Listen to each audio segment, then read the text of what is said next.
నమస్కారం. ఈరోజు మనం శాతవాహన సామ్రాజ్యం గురించి, ముఖ్యంగా వాళ్ళ ఆర్థిక వ్యవస్థ ఎంత బలంగా, ఎంత పక్కాగా ఉండేదో తెలుసుకోబోతున్నాం. సరే, ఈరోజు మన ప్రయాణంలో ముందుగా వాళ్ళ ఆర్థిక వ్యవస్థ అసలు ఎలా ఉండేదో ఒక అవలోకనం చూద్దాం. ఆ తర్వాత వాళ్లకు వెన్నెముకలా నిల్చిన వ్యవసాయం, దానికి జోడుగా నడిచిన పరిశ్రమలు, వర్తకం, ఇలా ఒక్కోదాన్ని వివరంగా తెలుసుకుందాం.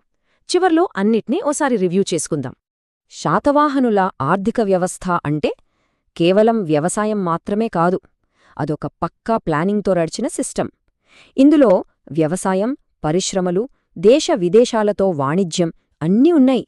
ఈ ఆర్థికాభివృద్ధే ఆ రోజుల్లో ఎన్నో కొత్త కొత్త నగరాలు వెలియడానికి కారణమైంది. అసలు శాతవాహన సామ్రాజ్యానికి గుండెకాయలాంటిది వ్యవసాయం.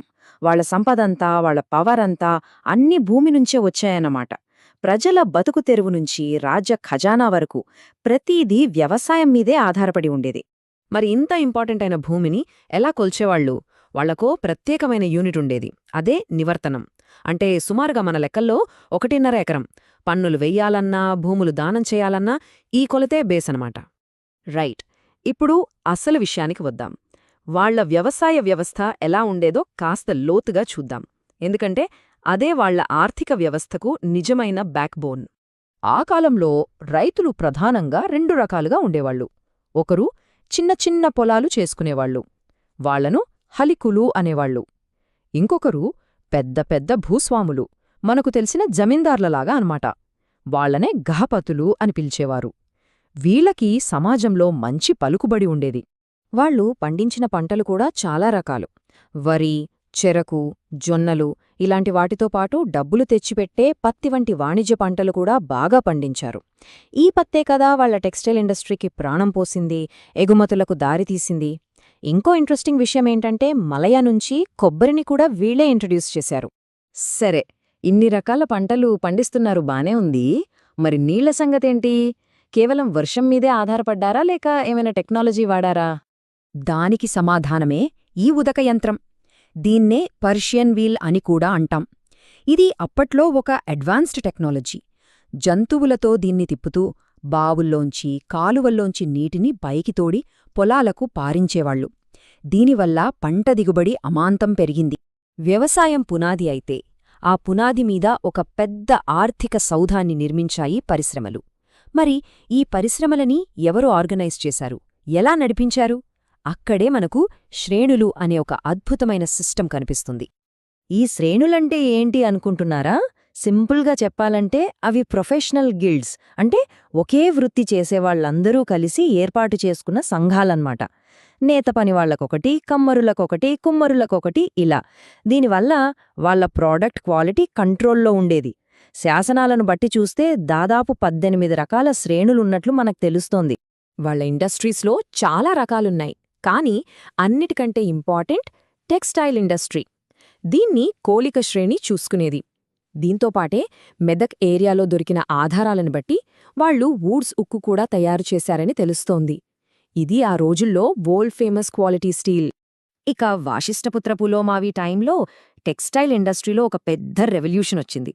దానికి కారణం ఒక కొత్త మెషిన్. అదే ఈ గిరిక యంత్రం. పత్తి నుంచి గింజల్ని వేరుచేయడానికి దీన్ని వాడేవాళ్లు. ఇది రాకముందు ఆ పని చాలా టైం పట్టేది. ఈ మెషీన్ వచ్చాక ప్రొడక్షన్ స్పీడ్ అమాంతం పెరిగిపోయింది.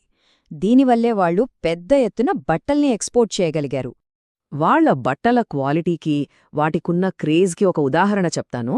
సాక్షాత్తు రోమన్ హిస్టోరియన్ ప్లినీ ఏమన్నాడంటే, ఇండియా నుంచి వస్తున్న ఈ సన్నని మస్లిన్ బట్టల మీద మోజుతో రోమన్ ఆడవాళ్లు వాళ్ల సంపదను, నైతికతను పాడు చేసుకుంటున్నారు అని రాశాడు.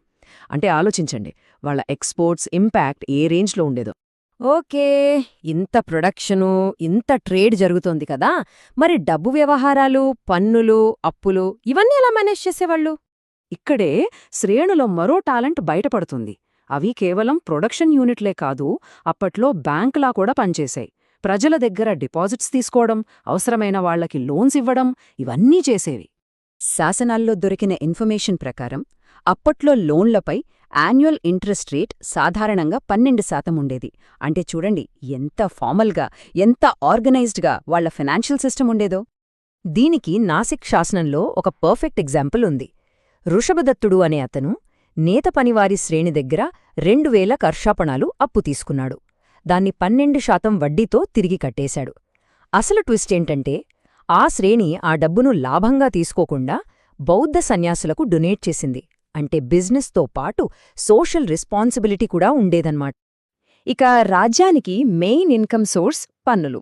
ఇందులో భూమి మీద వేసే భాగా అనే పన్ను చాలా ముఖ్యం. పంటలో 6వ వంతు కట్టాలన్నమాట. ఇది కాకుండా చేతివృత్తుల వాళ్లమీద కరుకర అని, పండ్ల తోటల మీద కర అని, ఇలా రకరకాల పన్నులు ఉండేవి.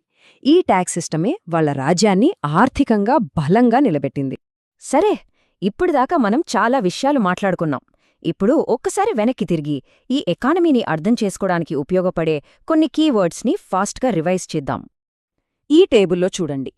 హలికులు అంటే చిన్న రైతులు, గహపతి అంటే పెద్ద భూస్వాములు, భూమి కొలత నివర్తనం, వృత్తి సంఘాల్నే శ్రేణి అనేవాళ్లు, నీటిపారుదల యంత్రం ఉదక యంత్రం, కాటన్ మెషీన్ గిరిక యంత్రం, మెయిన్ ల్యాండ్ ట్యాక్స్ భాగా, చేతివృత్తుల వారిపై పన్ను కరుకర. ఈ పదాలు గుర్తుంచుకుంటే శాతవాహనుల ఆర్థిక వ్యవస్థను అర్థం చేసుకోవడం చాలా ఈజీ. మనం శ్రేణుల గురించి చాలా మాట్లాడుకున్నాం. అవి వాళ్ల ఆర్థిక వ్యవస్థకు ఇంజన్ లాంటివని. కానీ ఇదొక ప్రశ్నను మన ముందుంచుతుంది. ఒక సామ్రాజ్యం అంతరించిపోయినా వాళ్లు క్రియేట్ చేసిన ఇలాంటి బలమైన వంశపారంపర్యంగా వచ్చే వృత్తి సంఘాలు ఆ తర్వాతి కాలంలో ఆ ప్రాంతం యొక్క సోషల్ స్ట్రక్చర్ని, అంటే కుల వ్యవస్థ లాంటి వాటిని